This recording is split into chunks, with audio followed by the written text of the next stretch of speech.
The question is, have you implemented any cost saving strategies while still maintaining the performance? So now in this thing, what I would give is an example of a shopping campaign.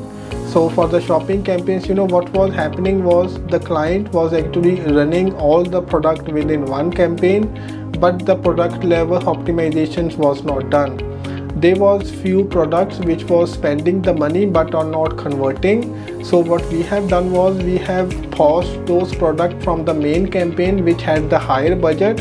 We have taken them out to the newer campaign with the lower budget and have done the bidding and the product level optimization using the supplemental feed, and that's how we have been able to control the budget, bettering the performance and improving the ROI from the campaigns within the same spend. Also, the spend in some cases will be on the lower side.